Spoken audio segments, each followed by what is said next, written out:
Hey guys, welcome back to this channel. In this video, I'll be showing you guys how you can change the playback speed of your videos in TikTok. So as you can see, if I play, this is the normal speed.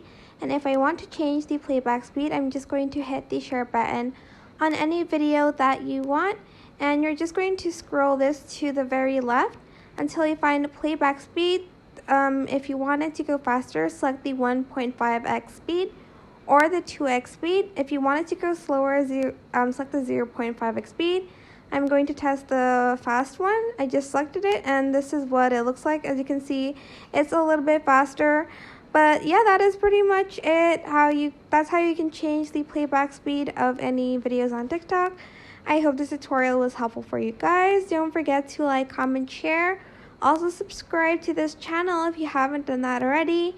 If you have any more questions, just leave it in the comment section down below. I will try my best to answer them all for you guys. And if you found this video helpful, please click the thanks button above the description box down below. Thank you so much for watching. Bye!